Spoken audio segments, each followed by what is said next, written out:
Hello friends, मैं आज़ाद sir आपका अपना YouTube channel mentor study point में स्वागत है।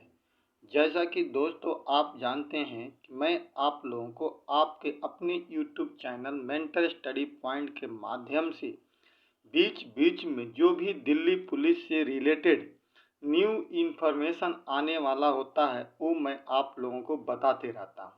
जैसा कि दोस्तों हमने पहले भी बताया कि फार्म कब आने वाला है, एम्प्लॉयमेंट न्यूज़ की क्या इम्पोर्टेंस होती है, शायद आप लोगों ने ले भी लिया होगा। और इसी बीच में जो भी इंफॉर्मेशन होगा वो मैं आगे भी फर्दर भी आप लोगों को बताता रहूँगा। दिल्ली पुलिस से रिलेटेड ही दोस्तों आज मैं आपको ये एक वीडियो बना रहा हूँ, जिसमें हमने क्या किया है कि 2017 में जो भी पेपर हुए हैं वो पेपर मेरे पास ओरिजिनल मैक्सिमम पेपर बचा हुआ है, जो 5 दिसंबर से लेकर के 10 दिसंबर के बीच में हुआ था वो हमारे पास है। अब उन्हीं पेपरों में से सारे पेपरों से शिफ्ट वाइज, क्योंकि एक दिन में 3 शिफ्ट का पेपर होता था, जैसे 5 तारीख को अगर पेपर हुआ तो पहला शिफ्ट, दूसरा शिफ्ट और तीसरा शिफ्ट, इस प्रकार दोस्तों देखा जाए तो 6 दिन में 18 शिफ्ट के पेपर होते हैं। अब इस 18 में से मेरे पास 11 पेपर तो उपलब्ध हैं। उन्हीं 11 पेपरों में से मैंने ये निकालने का प्रयास किया है कि किस दिन में पॉलिटिकल साइंस से कौन कौन से टॉपिक से कौन कौन से क्वेश्चन आए थे। यानी एक हमने दोस्तों एनालिसिस करने का प्रयास किया है 2017 के पेपर में पॉलिटिकल साइंस को लेकर के, ताकि ये हमें ये पता चल जाए कि पॉलिटिकल साइंस से यानी इंडियन पॉलिटी से कौन कौन से टॉपिक से कितने क्वेश्चंस पूछे गए हैं। या हम 11 पेपर की अगर तुलना कर लेते हैं तो ये हमें मोटा मोटी अंदाज़ा चल जाता है कि लगभग कितने क्वेश्चंस प्रत्येक शिफ्ट में इंडियन पॉलिटी से पूछा जा रहा है, और उसमें से टोटल जो सब्जेक्ट है यानी जो सिलेबस है उस सिलेबस को कहाँ कहाँ से कवर किया जा रहा है दोस्तों।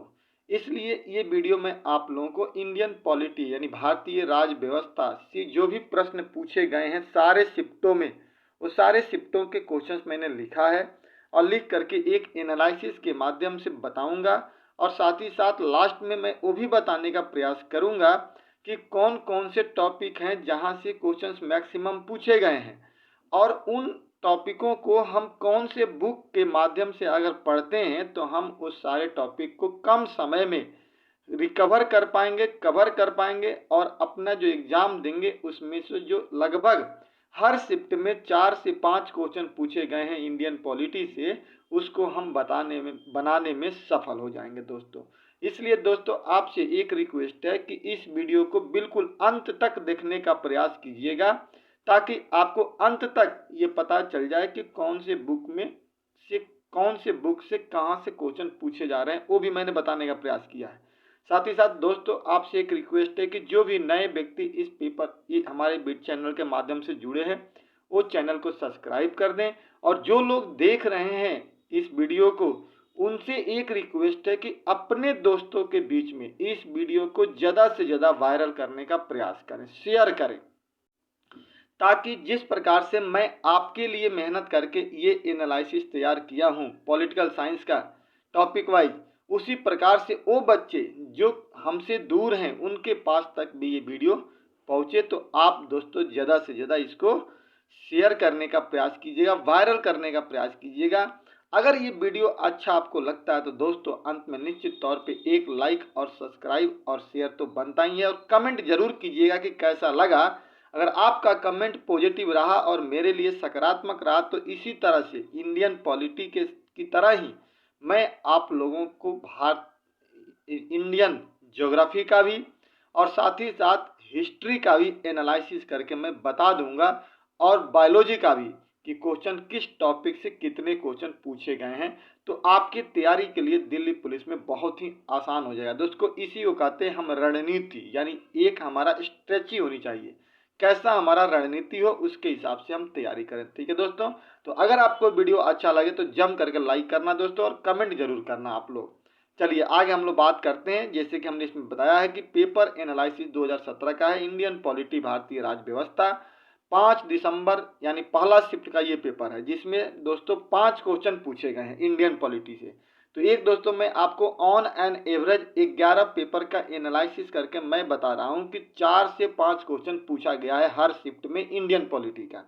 अब 5 क्वेश्चन भी अगर पूछा आता है तो अगर हम 5 बना लेते हैं तो दोस्तों बहुत ही महत्वपूर्ण मानता है, क्योंकि इंडियन पॉलिटी का जो भी क्वेश्चन होता है बहुत आसान होता है और हम इसे आसानी से समझ सकते हैं अगर आपने किसी के भी माध्यम से बेहतर तरीके से पढ़ने का प्रयास किया होगा। तो अगर अच्छे से नहीं पढ़े होंगे तब तो फिर ये 5 क्वेश्चन ही आपके लिए पहाड़ बन जाएंगे और आप नहीं कर पाएंगे। लेकिन अच्छे तरह से अगर आपने किसी भी इंस्टीट्यूट में या कैसे भी पढ़ा होगा तो निश्चित तौर पे आप यहाँ से क्वेश्चन को आसानी से बना करके निकल जाएंगे। हालांकि मैं भी इस पे वीडियो बनाने वाला, बहुत जल्दी वीडियो बनाने वाला हूँ, जिस पर हो सकता है कि वीडियो बना करके आपको डालूं या इसी के लिए ऑनलाइन फ्री क्लासेज मैं शुरू भी कर सकता हूँ इंडियन पॉलिटी पे। तो दोस्तों सबसे पहला यहाँ पे 2017 में 5 दिसंबर को जो पहला पेपर हुआ था, फर्स्ट शिफ्ट हुआ था, उसमें इंडियन पॉलिटी से एक कार्यपालिका का क्वेश्चन आया था। यानी कार्यपालिका हमारा एक टॉपिक है जिसमें हम राष्ट्रपति, उपराष्ट्रपति, प्रधानमंत्री और मंत्री परिषद को पढ़ते हैं। तो इस कार्यपालिका से व्यवस्थापिका के बारे में क्वेश्चन पूछा गया था। उसके बाद दोस्तों एक क्वेश्चन पूछा गया है 2017 में कि सामाजिक समझौता का सिद्धांत क्या है। दोस्तों देखिए, अब ये तो इंडियन पॉलिटी का क्वेश्चन नहीं है, लेकिन जो हम लोग सामान्यतः संविधान पढ़ते हैं वहां से नहीं है। इस क्वेश्चन को जानकारी प्राप्त करने के लिए हमें 11वीं क्लास की सेकंड बुक को पढ़ना पड़ेगा, तब वहां पे सामाजिक समझौता का सिद्धांत हमें मिल जाएगा। इसके बाद दोस्तों एक क्वेश्चन पूछा गया है संविधान संशोधन से। जो हमारे संविधान में आर्टिकल 368 के माध्यम से संविधान में संशोधन किया जाता है और यह प्रक्रिया हमने साउथ अफ्रीका से ले करके अपने संविधान में रखा है। इसी से पूछा है कि किस संविधान संशोधन के माध्यम से दिल्ली को विधानसभा का दर्जा मिला गया।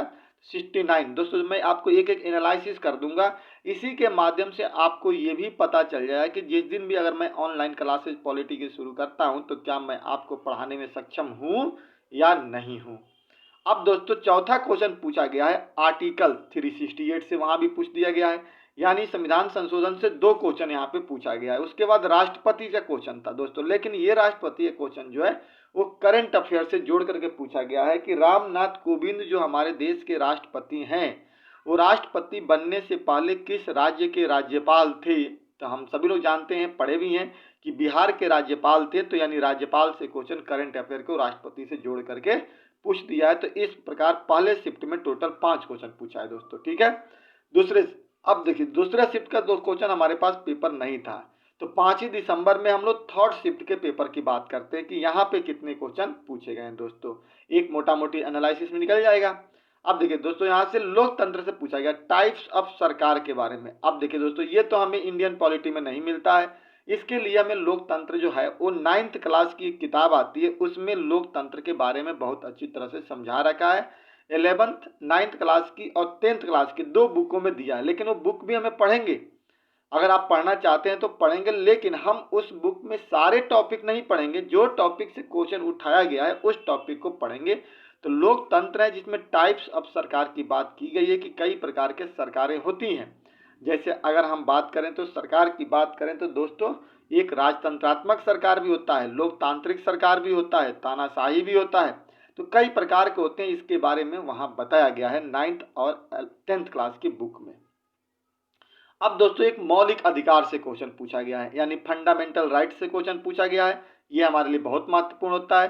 फिर संसद यानी विधायिका से पूछा गया है क्वेश्चन कि राष्ट्रपति इनमें से किसका अंग नहीं होता है। तो दोस्तों क्या होता है कि विधायिका का अंग तो होता नहीं है, क्योंकि ना ही वो लोकसभा का सदस्य होता है और ना ही राज्यसभा का सदस्य होता है, क्योंकि राष्ट्रपति का अप्रत्यक्ष तौर पे चुनाव होता है। तो संसद से क्वेश्चन पूछ दिया। फिर दोस्तों यहाँ पे आर्टिकल 368 से संविधान से क्वेश्चन पूछा गया है, मतलब अलग अलग तरीके हैं। मैं यहाँ पे वो लिखा हूँ कि कहाँ से क्वेश्चन उठाया गया है।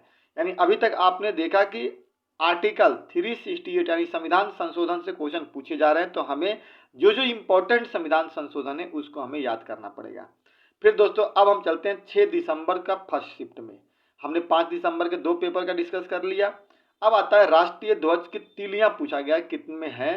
तो ये तो राष्ट्रीय ध्वज में 24 तीलियां हैं, ये हमारा एक विविध टाइप का क्वेश्चन हो गया पॉलिटिकल साइंस से। अब पूछा गया राज्य का नीति निर्देशक तत्व, यानी जिसको हम लोग दोस्तों इंग्लिश में direct principle of state policy कहा है। इससे क्वेश्चन पूछा गया था कि किस आर्टिकल के तहत भारत में पंचायती राज के गठन की बात की गई है, तो आर्टिकल 40 में किया गया है, जो राज्य के नीति निर्देशक तत्व से क्वेश्चन बनता है। उसके बाद दोस्तों मौलिक अधिकार से, यहाँ पे स्वतंत्रता का अधिकार से क्वेश्चन पूछा गया। मौलिक अधिकार में एक अधिकार स्वतंत्रता का अधिकार भी है, उसी से क्वेश्चन यहाँ पर पूछा गया था। यानी 3 क्वेश्चन आपको 6 दिसंबर के फर्स्ट शिफ्ट में क्वेश्चन पूछे गए हैं। अब दोस्तों 6 दिसंबर के सेकंड शिफ्ट में जो क्वेश्चन है वो केंद्र राज्य संबंधों की चर्चा की गई है। इसके लिए दोस्तों सबसे बेहतर किताब जो है 11th क्लास की किताब है, जिसको फर्स्ट बुक हम लोग कहते हैं। 11th क्लास की एनसीईआरटी की पहली बुक जो है भारतीय संविधान सिद्धांत एवं व्यवहार, उसको अगर आप लेकर के पढ़ते हैं तो केंद्र और राज्यों के संबंध की अच्छी से जानकारी दे। दोस्तों देखिए, मैं इसलिए एनसीईआरटी की बात कर रहा हूँ, ये सारे टॉपिक तो आपको एक साधारण सी किताब आती है, किसी में भी मिल जाएंगे, नोट्स में भी मिल जाएंगे। किसी कोचिंग का नोट्स उठा लीजिए, उसमें भी मिल जाएंगे। आप लूसेंट उठा लीजिए, उससे भी मिल जाएंगे सारे। लेकिन दोस्तों मेरा कहने का मतलब है कि आपका कंसेप्ट क्लियर नहीं होगा, जो मैं चाहता हूँ।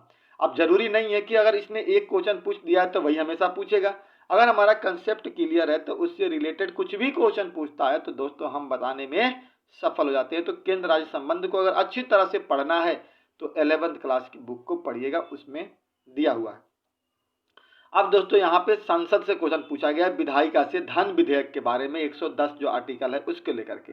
फिर दोस्तों संसद से प्रतिनिधि की योग्यता के बारे में पूछा गया कि संसद का अगर कोई चुनाव लड़ता है सांसद बनने के लिए, संसद में तो मान लीजिए सांसद की जरूरत होती है, सांसद मतलब एमपी हो गया, मेंबर ऑफ पार्लियामेंट, तो उसकी क्या प्रतिनिधि की योग्यता होगी। फिर आर्टिकल 110 अनुच्छेद भी पूछा गया है। तो ये क्वेश्चन दोस्तों यहाँ से केंद्र राज्य संबंध और संसद से लगातार क्वेश्चन पूछे गए हैं। अब आता है दोस्तों थर्ड शिफ्ट 6 दिसंबर का ही, यहाँ पे लोकतांत्रिक राज्य पूछा गया है। फिर राज्य यानी सरकार के टाइप्स पूछे गए, जिसके लिए हमें 9th और 10th की बुक की पहले चैप्टर जो है वो बहुत इंपॉर्टेंट बन जाता है। अब दोस्तों यहाँ पूछा गया प्रस्तावना उद्देशिका, ये प्रस्तावना तो हमें कहीं पर भी मिल जाता है। कोई भी एनसीईआरटी या किताब खोलिएगा उसमें पहले प्रस्तावना निश्चित तौर पे मिल जाता है। मूल कर्तव्य और फंडामेंट और राइट्स, जो हमारे मौलिक राइट अधिकार हैं, फंडामेंटल राइट्स हैं, ये तो किसी भी एनसीईआरटी बुक में साधारण शब्दों में मिल जाता है। फिर आपको मूल अधिकार से भी यहाँ पे क्वेश्चन पूछा गया है। यहाँ पे क्वेश्चन अस्पृश्यता का अंत से पूछा गया था, आर्टिकल 17 से पूछा गया था। ठीक है दोस्तों, अब आता है 7 दिसंबर के फर्स्ट शिफ्ट में, यानी यहाँ पे अनुसूचियां पूछी गई है। जो हमारे शुरू में संविधान में 8 अनुसूचियां थी, अब वर्तमान में 12 अनुसूचियां। फिर दोस्तों नगर पालिका का संविधान में क्वेश्चन पूछा गया है कि नगर पालिका के संविधान के किस भाग में उल्लेख किया गया है, तो 9 के ए में किया गया है। फिर यहाँ पे अधिकार से क्वेश्चन पूछे गए हैं। फिर संविधान के भाग से क्वेश्चन पूछे गए हैं, कितने भाग हैं और किस भाग में किसकी चर्चा की गई है, इसकी भी चर्चा दोस्तों पूछा गया। यानी भाग भी हमारे लिए बहुत इंपॉर्टेंट है। हालांकि संविधान के टोटल वर्तमान में 22 भाग तो शुरू में थे, लेकिन उसमें कुछ क्लोज जोड़ करके 25 हो गए हैं, उसकी भी चर्चा हम लोग कर लेंगे। अब दोस्तों 7 दिसंबर के थर्ड शिफ्ट का पेपर है। इसमें मौलिक कर्तव्य पूछा गया, यानी फंडामेंटल ड्यूटी जो हमारे होते हैं वो कितने होते हैं, 10 थे, 11 हैं, उसमें से कौन हमारे लिए अभी वर्तमान में इंपॉर्टेंट है, इसके बारे में पूछा गया। फिर राज्य निर्माण का कार्य कैसे होता है, दोस्तों आर्टिकल 1 से 4 के बीच में हम लोग पढ़ते हैं, तो राज्य निर्माण की प्रक्रिया कैसे होती है, ये क्वेश्चन पूछा गया है। फिर लोकतंत्र की विशेषता, यानी दोस्तों लोकतंत्र से क्वेश्चन बार बार रिपीट किया है, हर शिफ्ट में अलग अलग। तो हमें 9th और 10th की जो बुक है ना, उसमें एक चैप्टर जो है, पहला चैप्टर 9th क्लास की और पहला चैप्टर 10th क्लास की, उसको हमें रीड करनी पड़ेगी विशेषता समझने के लिए। हालांकि लोकतंत्र की विशेषता तो 9th क्लास की बुक में ही मिल जाएगा। अब दोस्तों आता है 8 दिसंबर फर्स्ट शिफ्ट की बात करें तो पार्टी प्रणाली, इसके लिए 10th क्लास की बुक पढ़नी पड़ेगी, इस वहाँ पे ये मिल जाता है। फिर लोकतंत्र की विशेषता एक बार फिर से रिपीट कर दिया। आपातकाल के बारे में फिर से पूछा है, जो आपातकाल लागू होता है राष्ट्रपति के द्वारा जो लागू करता है, 3 जो आर्टिकल होते हैं उसके बारे में क्वेश्चन पूछ दिया। फिर केंद्र राज्य संबंधों की चर्चा आर्टिकल में पूछ दिया, किस आर्टिकल में केंद्र राज्य संबंधों की चर्चा की गई है दोस्तों, तो ये आर्टिकल 256 में यहाँ पे पूछ दिया। फिर सेकंड शिफ्ट में क्वेश्चन पूछा है कार्यपालिका से, फिर आ गया कार्यपालिका का क्वेश्चन। फिर संविधान संशोधन, अनुसूचियां और संविधान के भाग से क्वेश्चन 4 पूछा गया है। और दोस्तों 11वां पेपर जो 8 दिसंबर थर्ड शिफ्ट का है, इसमें भी 4 क्वेश्चन पूछे गए, नागरिकता से, मौलिक अधिकार से, संघ सूची, राज्य सूची और समवर्ती सूची से रिलेटेड कुछ क्वेश्चन थे वहां पर, उसको भी मैंने लिख लिया है। अब पर्टिकुलर पता नहीं चलता है, विषय के बारे में दिया गया था। और फिर आता है राज्य का नीति निर्देशक तत्व, जिसको हम लोग कहते हैं direct principle of state policy.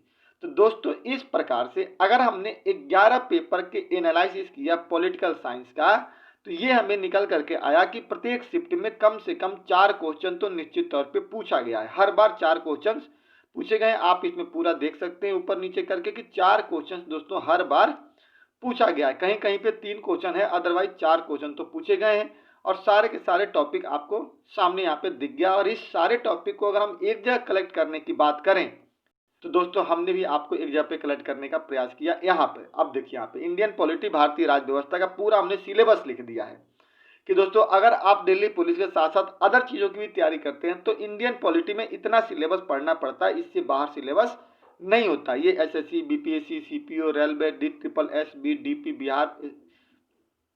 Bihar police SSC, Bihar SSC जो होता है, स्टेट एग्जामिनेशन और अदर एग्जामिनेशन में पूछे जाते हैं टॉपिक। दोस्तों एक भारत का संवैधानिक विकास, देखो यहाँ से दोस्तों एक भी क्वेश्चन मतलब दिल्ली पुलिस में नहीं पूछा तो आप इसे पढ़ सकते हैं अगले एग्जाम के लिए, ताकि कहीं पूछ दे तो पूछ दे, अदरवाइज यहाँ से नहीं पूछा है। संविधान सभा का गठन और संविधान का निर्माण, यहाँ से भी क्वेश्चन नहीं पूछा, लेकिन सिलेबस का ये हिस्सा होता है। ये बहुत ही इंपॉर्टेंट टॉपिक होता है, लेकिन नहीं पूछा है अलग बात है, आगे कहीं पूछा जा सकता है। भारतीय संविधान के स्रोत और विशेषताएं, यहाँ से भी क्वेश्चन हमेशा पूछा जाता है, लेकिन इसमें नहीं पूछा है, वो अलग चीज है। महत्व यानी प्रस्तावना का महत्व क्वेश्चन पूछा है दोस्तों, तो आपके लिए ये प्रस्तावना क्या हो जाएगा, एक इंपॉर्टेंट टॉपिक आपके लिए यहाँ पे हो गया कि प्रस्तावना तो कर सकते हैं प्रस्तावना को। फिर दोस्तों यहाँ पे संघ और राज्य क्षेत्र से क्वेश्चन पूछा गया, ये आपके लिए इंपॉर्टेंट हो गया है। नागरिकता से क्वेश्चन रिपीट किया गया है। मूल अधिकार का क्वेश्चन दोस्तों 4-5 शिफ्टों में अलग अलग पूछे गए हैं, तो ये आपके लिए बहुत इंपॉर्टेंट है। राज्य का नीति निर्देशक तत्व भी बहुत इंपॉर्टेंट है और मूल कर्तव्य भी जो पूछा गया है ये भी है। यानी अगर आपको देखा जाए तो नागरिकता, मूल अधिकार, राज्य के नीति निर्देशक तत्व, मूल कर्तव्य और प्रस्तावना, इन 4-5 टॉपिक से दोस्तों आपके क्वेश्चन ज़्यादा पूछे गए हैं। आप इसमें एनालिसिस में पेपर देख सकते हैं। तो इस टॉपिक को तो बहुत बेहतर तरीके से आप तैयारी करना चाहिए आपको। और इसकी तैयारी के लिए 11th क्लास की जो बुक है, फर्स्ट बुक जो है एनसीईआरटी, अगर उसको पढ़ लेते हैं तो बिल्कुल ही सफिशियंट है, उससे एक भी क्वेश्चन बाहर नहीं पूछा है अभी भी। ठीक है दोस्तों, अब दोस्तों हम लोग आगे बढ़ते हैं। अब हम बात करते हैं कार्यपालिका की दोस्तों। तो देखिए कार्यपालिका में भी क्वेश्चन पूछे गए हैं। अब आपने देखा कि राष्ट्रपति से क्वेश्चन पूछा गया है कार्यपालिका से, उपराष्ट्रपति का क्वेश्चन नहीं पूछा गया है, मंत्री परिषद और प्रधानमंत्री से एक भी क्वेश्चन नहीं पूछा गया है। लेकिन फिर भी हम क्या करेंगे, कार्यपालिका को अच्छी तरह से आपको तैयारी करनी चाहिए, ताकि अगर नहीं पूछा है तो आगे पूछ सकता है। उसके बाद दोस्तों विधानमंडल, विधानमंडल को ही हम लोग संसद कहते हैं, पार्लियामेंट, और उसमें लोकसभा और राज्यसभा 2 पार्ट होता है और राष्ट्रपति इनडायरेक्टली होता है, क्योंकि संसद का राष्ट्रपति भी तो अंग होता है। तो लोकसभा, राज्यसभा और राष्ट्रपति तीनों अंग होते हैं। ये क्वेश्चन आपका पूछा गया है। फिर दोस्तों देखिए ये क्वेश्चन नहीं पूछा गया है कार्यपालिका, यानी ये है आपकी राज्य की कार्यपालिका और राज्य की विधायिका का एक भी क्वेश्चन नहीं पूछा गया। तो आपको तैयारी करिए या छोड़ दीजिए, ये आपके हाथ में है। क्योंकि अगर तैयारी नहीं करते हैं तो क्या पता अगर क्वेश्चन पूछे, क्योंकि राज्यपाल से तो क्वेश्चन पूछा गया करंट अफेयर में जोड़ करके, तो क्वेश्चन पूछा जा सकता है, तो इसलिए आप इसकी तैयारी कर सकते हैं। लेकिन जो क्वेश्चन आए हुए हैं पहले आपको फर्स्ट स्टेप में उसको रखिए। अपनी रणनीति 2 स्थिति में बनाइए। एक पहला जो बहुत ही इंपॉर्टेंट टॉपिक है उसको हम पूरी तरह से कंटेस्ट कर लें। एक वो टॉपिक जहां से क्वेश्चन कम पूछे गए या नहीं पूछे गए उनको भी हम सेकेंड राउंड के लिए तैयारी कर लें कि क्या पता कहीं वहां से क्वेश्चन आ जाए तो उसको भी हम करने में सक्षम हो जाएं। उसके बाद दोस्तों न्यायपालिका से क्वेश्चन एक भी नहीं पूछा है। हालांकि न्यायपालिका बहुत इंपॉर्टेंट टॉपिक होता है, लेकिन इसमें ये भी आपके दिल्ली पुलिस में क्वेश्चन पिछले साल तो नहीं पूछा है, आगे अब कोई जा नहीं सकता है, क्योंकि क्वेश्चन यहाँ से बनता है, उच्चतम न्यायालय और उच्च न्यायालय से क्वेश्चन आते हैं। ठीक है दोस्तों, आगे दोस्तों अब हम लोग बात करते हैं न्यायपालिका के बाद दोस्तों आता है हमारा संघ राज्य संबंध। ठीक है दोस्तों, संघ राज्य संबंध से क्वेश्चन आपके पूछे गए, ये आपने देख लिया है। निर्वाचन से दोस्तों क्वेश्चन नहीं पूछा गया, निर्वाचन आयोग से नहीं पूछा गया, हालांकि इंपॉर्टेंट है, लेकिन 2017 में दोस्तों चुनाव हुआ था और 2019 में भी हमारे देश में चुनाव हुआ है। 2017 का पेपर था, 19 में भी हमारे यहाँ चुनाव हुआ है, तो चुनाव से भी क्वेश्चन पूछे जा सकते हैं और ये हाल फिलहाल भी चीजें चल रही है। फिर दोस्तों पंचायती राज से क्वेश्चन पूछा गया, ये भी, इसको भी अगर अच्छी तरह से आपको पढ़ना है, नगर पालिका और पंचायती राज व्यवस्था, तो इसको दोस्तों आप पढ़ सकते हैं कहाँ से, तो 11th क्लास की बुक जो है पहली बुक वहाँ पे मिल सकता है। अनुसूचियों से भी क्वेश्चन पूछा गया है। संविधान संशोधन तो पूछिए मत, कितनी बार इसकी चर्चा की गई दोस्तों। तो ये संविधान संशोधन कैसे होता है, क्या प्रक्रिया होता है, कितने प्रकार के संशोधन हो सकते हैं, इसको हम डिटेल्स में आप पढ़ सकते हैं कहीं से भी स्रोत उठा करके। हालांकि इसके बारे में पार्टिकुलर कहीं पे भी किसी बुक में नहीं दिया गया है, लेकिन इसके लिए सहारा आप लूसेंट का ले सकते हैं, वहाँ पे थोड़ी बहुत इसको समझाने का प्रयास किया गया है। फिर दोस्तों संविधान के भाग जो 22 हैं इसको याद करना पड़ेगा आपको कि किस भाग में किसकी चर्चा की गई है। जैसे हम लोग बात करते हैं, पहला भाग केंद्र राज्य संबंध है, दूसरा नागरिकता की बात है, तीसरा मूल अधिकार की बात करता है, चौथा डायरेक्ट प्रिंसिपल स्टेट पॉलिसी की बात करता है, पांचवा आपका जो है कार्यपालिका की बात करता है। तो इस प्रकार से आपको याद करना पड़ेगा। और कुछ तो क्वेश्चन ऐसे हैं दोस्तों जो महत्वपूर्ण आर्टिकल हैं, जो आर्टिकल आपको याद करने पड़ेंगे। जैसे 368 आर्टिकल है, 2256 है, आपको आपातकाल वाला तीनों का तीनों आर्टिकल है, 352 है, 356 है, 360 है। इसके अलावा दोस्तों 40 आर्टिकल है, और इसके अलावा 14 से लेकर के 32 तक तो आपके जबान पे बिल्कुल होनी चाहिए, और 35 से लेकर के 51 तक आपके कंठस्थ होनी चाहिए। इसके अलावा बीच बीच में जो आर्टिकल होता है वो भी आपको इम्पोर्टेंट माना जाता है। इसके अलावा दोस्तों एक संविधान का पार्ट होता है जिसको हम लोग कहते हैं संविधान के तर्क निकाय, जिसका उल्लेख संविधान में नहीं किया गया है। यहाँ से क्वेश्चन हालांकि दोस्तों नहीं पूछा, आप तैयारी में इसको रख सकते हैं या नहीं रख सकते हैं, लेकिन अनुच्छेद, संविधान के भाग, संशोधन और अनुसूचियां, ये तो दोस्तों आपने देखा पीछे, आप वीडियो को भी देख सकते हैं। एक बार दो बार करके शांतिपूर्वक समझने का प्रयास कीजिएगा, कॉपी पे नोट डाउन भी कर लीजिएगा। यहाँ से क्वेश्चन आपके पूछे गए हैं दोस्तों। तो ये आपका टॉपिक था, एक जो सिलेबस था। इसके अलावा दोस्तों यहाँ पर जो मैंने आपको दिखाया, यहाँ पर ये जो टॉपिक जैसे लोकतंत्र है, लोकतंत्र की विशेषताएं हैं, लोकतंत्र के प्रकार हैं, ये हमारे अलग से पूछे गए हैं दोस्तों। ठीक है दोस्तों, ये सिलेबस का थोड़ा बाहरी हिस्सा, लेकिन है तो हमारे देश का लोकतंत्र का ही। इसके लिए आपको 9th और 10th की जो बुक है ना दोस्तों, वो हमारे लिए सबसे ज़्यादा इम्पोर्टेंट है, जहाँ से सारे नहीं पढ़ने हैं, कुछ टॉपिक पढ़ने। जैसे लोकतंत्र वाला जो टॉपिक है वहाँ पर, वो लोकतंत्र वाला टॉपिक हम पढ़ लेंगे, हमारे लिए इम्पोर्टेंट हो जाएगा। ठीक है दोस्तों, और हमारा यहाँ से काम चल सकता है। अब दोस्तों सवाल आता है कि अब इनकी तैयारी करने के लिए हमें कौन सी बुक की सहारा लेनी पड़ेगी। इस बुक को भी मैंने आपको बता दिया है, इसमें आपको बता दिया कि कहाँ कहाँ से आप क्या पढ़ सकते हैं। इस तरह से आप 5 क्वेश्चन को अगर पकड़ना है, अगर 15 से 20 दिन आपने अच्छी तरह से मेहनत कर दिया, तो पॉलिटी के 5 क्वेश्चन आपके हाथ में है दोस्तों। इस तरह से एक रणनीति का हिस्सा होता है। अगर इसी तरह से आपका अगर सपोर्ट रहा, अगर कमेंट मिला, तो निश्चित तौर पे मैं इंडियन हिस्ट्री का भी, और साथ ही साथ आपको मैं क्या बताऊं, इंडियन ज्योग्राफी का भी एनालिसिस करके बता दूंगा। कौन सी किताब कितनी जरूरत है उसके बारे में चर्चा, पूरे सिलेबस की चर्चा कर देंगे हम। अब देखिए दोस्तों, आपको क्या क्या पढ़ना चाहिए।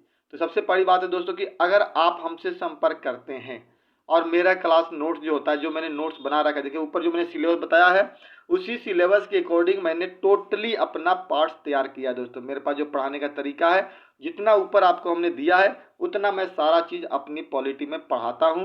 उसमें हमने 2 चीज़ें, हमने लोकतंत्र वाला हिस्सा इसको हमने नहीं पढ़ाते हैं, लेकिन अब जो मैंने ऐड किया है दिल्ली पुलिस में, तो उसके बारे में भी हम 9th और 10th की किताब से लेकर के पढ़ाना शुरू कर दूंगा। तो इसके लिए दोस्तों अगर हमारा नोट्स है, अगर नोट्स पे भी अगर डिपेंड रहना चाहते हैं, तो मेरे नोट्स को पढ़ सकते हैं आप अच्छी तरह से हमसे कॉन्टेक्ट करके, जो मेंटर स्टडी पॉइंट का जो नोट्स है, जो हमारा यूट्यूब चैनल है। इसके अलावा दोस्तों अगर आपको पढ़ना पड़ेगा 11th क्लास की भारत का संविधान, सिद्धांत एवं व्यवहार। यहाँ से क्वेश्चन आपको कंसेप्ट क्लियर हो जाएंगे। ये किताब मुश्किल से मुश्किल अगर आप अच्छे से पढ़ते हैं और एक दिन में 10-12 घंटे का इस्तेमाल करते हैं, तो 2 से 3 दिन में ये किताब कंप्लीट हो जाएगी। और 2 बार और भी रिपीट कर लेते हैं तो दोस्तों आपकी तैयारी हो जाएगी, बहुत अभी पर्याप्त समय है। इसके अलावा दोस्तों अगर आपकी 8वीं क्लास की अगर किताब आपको मिल जाती है, तो वहाँ पर आपको संसद, विधायिका और न्यायपालिका का बेसिक कंसेप्ट क्लियर हो जाएगा।